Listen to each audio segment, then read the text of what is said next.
तो चलिए बढ़ते हैं आज की कहानी की ओर। दोस्तों, उस रोज मैं जामताड़ा से तकरीबन 300 किलोमीटर दूर कालंदीपुर गया हुआ था जमीन के सिलसिले में। पर मेरा कालंदीपुर का ये सफर बेकार ही रहा क्योंकि जमीन का सौदा नहीं हो पाया था और अब मुझे वापस जामताड़ा लौटना था। पर रात काफ़ी हो चुकी थी और तो और जामताड़ा जाने वाली बस को भी निकले करीब 1 घंटा बीत चुका था।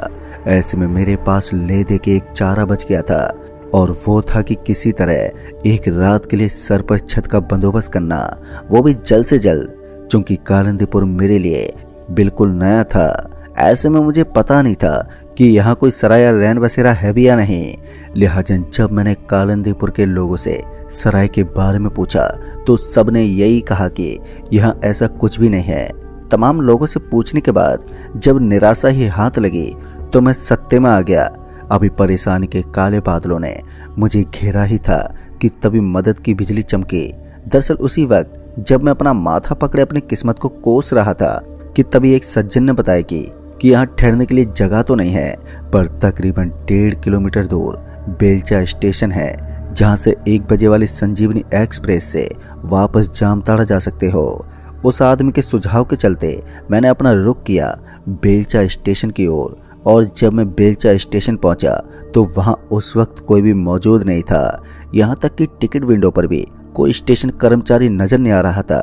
फिर जब मैंने आवाज़ देते हुए कहा, कोई है यहाँ पर?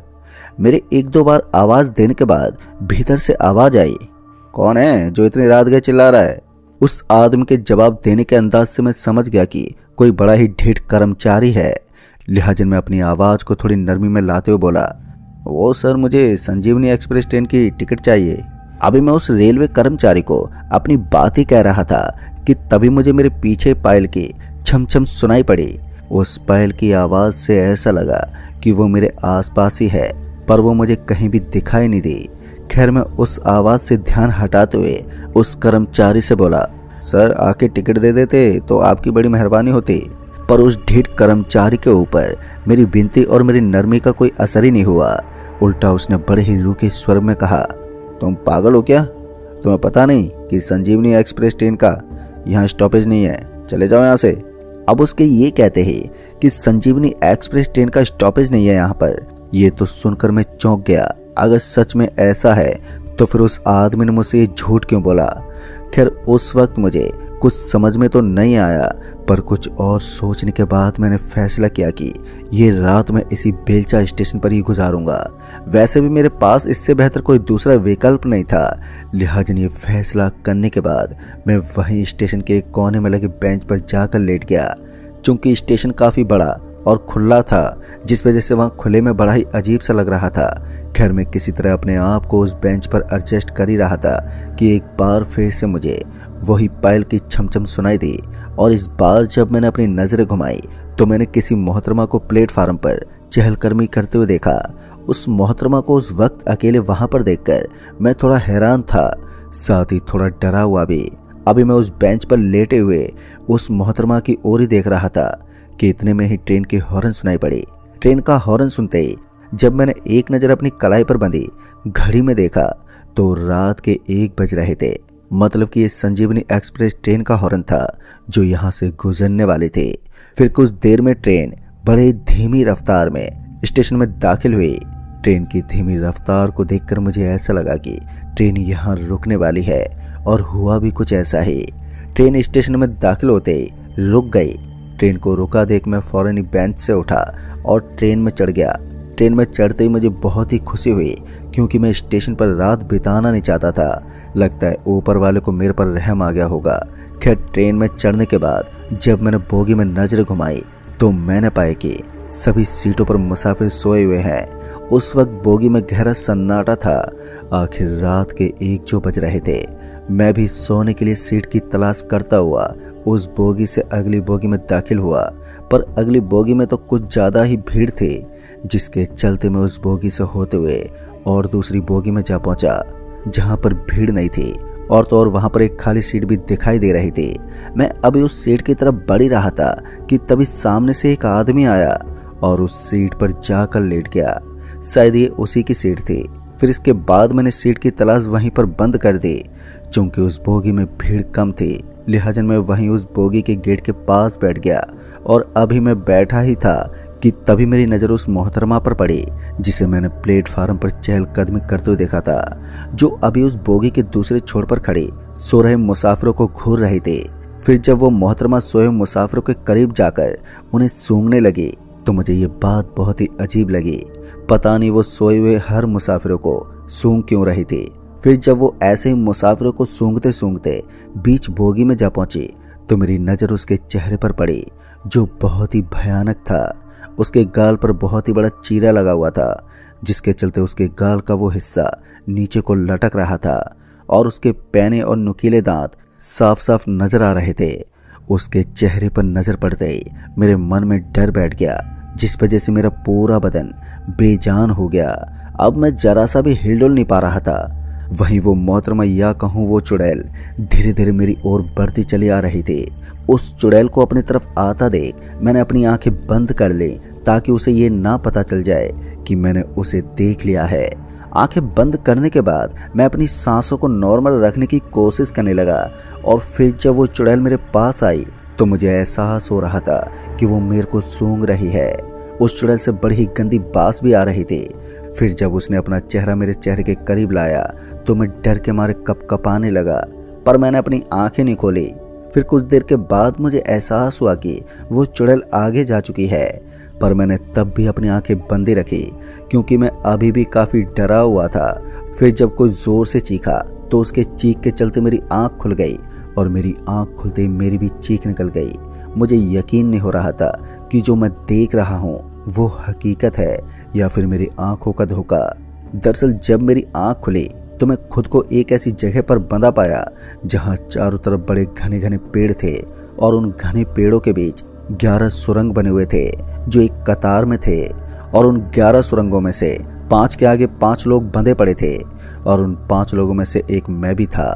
और इसी दृश्य ने मेरे दिमाग की नसों को झंझोर दिया था। फिर जब वो आदमी जिसकी चीख सुनकर मैंने आंखें खोली थी वो रोते बोला, मैं तो ट्रेन में सो रहा था, फिर मैं यहाँ कैसे आ गया। तो उसकी ये बात सुनकर मुझे विश्वास हो गया कि हो ना हो हमें यहाँ पर लाने वाली वही चुड़ैल है। पर उस वक्त वो वहाँ कहीं भी दिखाई नहीं दे रही थी। वहीं मेरे और उस रोते हुए आदमी के अलावा बाकी 3 जने अभी भी लेटे हुए ही थे। अभी मैं यही सोच रहा था कि आगे क्या होने वाला है कि तभी वो आदमी जो रो रहा था मेरे से बोला, भाई मैं यहाँ कैसे पहुँचा, मैं तो ट्रेन में था। जिस पर मैंने उस आदमी को उस मोहतरमा यानी कि चुड़ैल के बारे में बता दिया। दोस्तों मेरी बात सुनते वो और भी ज़्यादा घबरा गया। जहाँ वो आदमी घबराहट के चलते बौखलाया हुआ था तो वहीं मैं अपने बंधे हुए हाथ पैरों को खोलने की जुगत में लगा हुआ था, पर वो काली रेशेदार रस्सियाँ इस कदर बंधी थी कि मैं अपनी पूरी जान लगाकर भी नहीं खोल पा रहा था।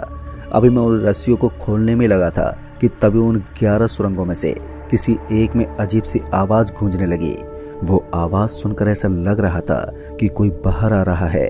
ये आवाज़ होते ही मैं चुपचाप लेट गया, पर वहीं वो दूसरा आदमी अभी भी जोर जोर से चीखे जा रहा था।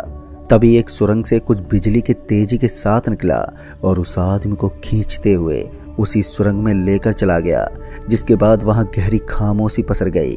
फिर कुछ देर तक तो मैं भी वैसे ही पड़ा रहा और फिर जब मेरी नज़र पीली शर्ट पहने हुए एक आदमी पर गई जो अभी अभी ही होश में आया था, वो भी होश में आते ही चीख पुकार मचाने लगा। उसे चीख पुकार मचाते देख मैंने उसे भी सारी बात बता दी, और तुम भी ऐसे ही चीखते चिल्लाते रहे तो उस पहले आदमी की तरह मारे जाओगे। मेरी बात और हालात दोनों उस पीली कमीज वाले को अच्छे से समझ में आ गई और वो चुप हो गया और कुछ सोचने लगा। कुछ सोचने के बाद वो मेरे से बोला, मेरी जेब में एक ब्लेड है जिसकी मदद से ये रस्सी काट सकते हैं। फिर क्या था, मैं किसी तरह सरकते सरकते उस आदमी के पास गया और उसके जेब से वो ब्लेड निकालकर पहले तो मैंने उसकी रस्सी काटी और फिर उसने मेरी रस्सी। उस रस्सी से खुद को आज़ाद करने के बाद अब हम दोनों ने बाकी के 2 लोगों के भी हाथ पैर खोल दिए, पर वो अभी भी सो ही रहे थे। फिर हम दोनों ने उन दोनों को जगाने की काफ़ी कोशिश की, पर वो जगे ही नहीं। लिहाजन अंत में हम दोनों अपनी जान बचाने के लिए उन्हें वहीं छोड़कर वहां से निकल गए। चूंकि रात का वक्त था, ऊपर से जंगली इलाका, जिस वजह से हमें समझ में नहीं आ रहा था कि हम किस ओर जा रहे हैं। खैर काफ़ी भागने के बाद हमें एक छोटी सी बस्ती नजर आई। बस्ती के नजर आते ही हमें थोड़ा हौसला मिला और हम दोनों भागते हुए जा पहुंचे उस बस्ती में। जब हम दोनों उस बस्ती में दाखिल हुए तो मेरी नज़र बस्ती के बीचों बीच मौजूद बड़े से बरगद के पेड़ पर गई, जिसके नीचे आग जल रही थी और ऊपर डालियों पर 9 लाशें झूल रही थी। उन झूलती हुई लाशों पर जैसे ही मेरी नज़र पड़ी तो वैसे ही मेरे पैर वहीं पर ठहर गए। मुझे समझने में देर नहीं लगी कि ये जगह भी सुरक्षित नहीं है, लिहाजा हम दोनों वहां से निकलने के लिए फौरन ही पीछे मुड़े। अभी हम दोनों पीछे मुड़े थे कि तभी सामने से एक लाठी लिए एक बुजुर्ग दिखा। उस बूढ़े की हम पर नजर पड़ते ही उस बूढ़े आदमी ने कहा, अरे क्या बात है, मेरे बाद सिर्फ तुम दोनों ही उस जगह से अपनी आत्मा को बचा पाए हो, चलो मेरे साथ। उस बुजुर्ग की बात सुनने के बाद हम दोनों थोड़ा चौंक गए और अपने जहन में उठे सवाल को उस बुजुर्ग से पूछते हुए बोला, क्या आप भी कभी उस चुड़ैल के शिकार हुए हैं? जिस पर उस बुजुर्ग ने कहा, हाँ, आज से 30 साल पहले एक आत्मा भक्षिणी ने मेरा शिकार करने की गलती की और तब से आज तक मैं 9 आत्मा भक्षिणी का शिकार कर चुका हूँ। अभी वो अपनी बात बता ही रहा था कि इसी बीच मेरे साथ वाला आदमी उस बुजुर्ग को बीच में टोकते हुए बोला, पर बाबूजी, आपकी बात मुझे कुछ समझ में नहीं आ रही है। आप बस हमें ये बताओ कि हम यहाँ से बाहर कैसे निकलें। अभी उस आदमी ने यही कहा था कि तभी उस बुजुर्ग ने कहा, मेरे पीछे आओ। और फिर वो बुजुर्ग उस बरगद के पेड़ की तरफ जाने लगा और उसके पीछे पीछे हम दोनों भी।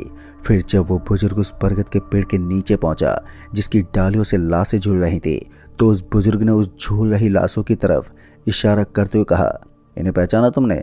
जिस पर मेरे साथ वाले आदमी ने छूटते कहा, नहीं, कौन है ये? पर जब मैंने गौर से उन झूलती हुई लाशों को देखा, हाँ, ये तो वही ट्रेन वाली चुड़ैल है। अभी मैंने इतना ही कहा था कि मैंने गौर किया कि उन सभी पेड़ से झूल रही 9 लाशों की शक्ल एक जैसी है। इसी बीच उस बुजुर्ग ने कहा, तुमने इसे पहचान लिया? इसका मतलब तुमने इसे देखा था। फिर मैं उस बुजुर्ग की इस बात का जवाब देते बोला, हाँ, ये मुझे बेलचा स्टेशन पर दिखी थी और जब मैं संजीवनी एक्सप्रेस ट्रेन में बैठने के लिए सीट तलाश रहा था तभी मुझे एक बोगी में सोए मुसाफिरों को सूंघती हुई दिखी थी और जब मुझे इसका चेहरा दिखा तो उसके भयानक चेहरे को देखकर मैं बहुत ही ज़्यादा डर गया, जिस वजह से मैंने इस चुड़ैल से बचने के लिए अपनी आंखें मूंद ली, जिसके बाद ये चुड़ैल मुझे भी औरों की तरह सूंघ कर चली गई। पर जब मैंने आंख खोली तो मैं ट्रेन की जगह उन 11 सुरंगों के पास बंधा पड़ा था। दोस्तों, मेरी बात सुनने के बाद उस बुजुर्ग ने कहा, अगर मैं तुमसे कहूँ कि तुम यहाँ नहीं हो बल्कि अभी भी उसी ट्रेन में हो तो तुम्हें बिल्कुल भी यकीन नहीं होगा। अगर तुम मुझ पर विश्वास नहीं करोगे तो तुम दोनों हमेशा के लिए इस दुनिया में रह जाओगे और आज नहीं तो कल तुम उन 11 जिंदा सुरंगों में से किसी एक का खुराक बन जाओगे। उस बुजुर्ग की बात अभी भी हम दोनों के समझ से बाहर ही जा रही थी और डर की वजह से हमारी बुद्धि ने काम करना भी अब बंद कर दिया था। लिहाजा हम दोनों ने उस बुजुर्ग से कहा, हमें आप पर पूरा विश्वास है, आप बस यहाँ से बाहर जाने का रास्ता बता दें। जिस पर उस बुजुर्ग ने कहा, ऐसा है तो फिर चलो ठीक है, तुम दोनों अपने लिए 6 फुट लंबा और 2 फुट चौड़ा गड्ढा खोदो। उस बुजुर्ग के ये कहते ही हम दोनों ने ऐसा ही किया। उस बुजुर्ग के कहे अनुसार हम दोनों ने गड्ढा खोद दिया। गड्ढा खोदने के बाद उस बुजुर्ग ने हम दोनों को उस गड्ढे में लेटने को कहा, जिस पर हम दोनों चौंकते उस बुजुर्ग से बोले, ये आप क्या कह रहे हैं भला? इस 6 फीट लंबे और 2 फीट चौड़े गड्ढे में लेटने से हम दोनों की मुसीबत कैसे हल होगी? हमारे ये सवाल करते ही उन्होंने कहा, तुम दोनों बस चुपचाप से इस गड्ढे में अपनी आंखें बंद करके लेट जाओ और जब मैं आंख खोलने को कहूँ तभी आंख खोलना। आंख खोलते ही तुम दोनों वहीं पहुँच जाओगे जहाँ से आए हो। पर ध्यान रहे कि अपनी दुनिया में जाने के बाद भूल से भी सोने की गलती मत करना, क्योंकि जैसे ही तुम्हारी आंख बंद होगी वैसे ही तुम फिर से इसी दुनिया में आ जाओगे। उस बुजुर्ग की बात सुनने के बाद हम दोनों ने वैसा ही किया। अपने खोदे हुए गड्ढे में लेटने के बाद हमने अपनी आंखें बंद कर ली। अभी मैंने अपनी आंखें बंद की थी कि तभी औरतों की रोने की आवाज़ें आने लगी। उन आवाज़ों से ऐसा लग रहा था कि वो औरतें कोई और नहीं बल्कि उस बरगद के पेड़ से लटक रही वो 9 चुड़ैलें रो रही हैं। किसी बीच उस बुजुर्ग ने कहा, अपनी आंखें खोलो। उस बुजुर्ग के ये कहते ही जब मैंने आंखें खोली तो मैंने अपने आप को ट्रेन के उसी बोगी में लेटा हुआ पाया और जब नज़र उठाकर चारों तरफ देखा तो अभी भी उस बोगी में सभी मुसाफिर सो रहे थे और ट्रेन पूरी रफ्तार में चल रही थी। तो दोस्तों, ये सपना था या हकीकत, और आगे मेरे साथ क्या हुआ ये जानने के लिए देखना ना भूलें इस कहानी का अगला भाग।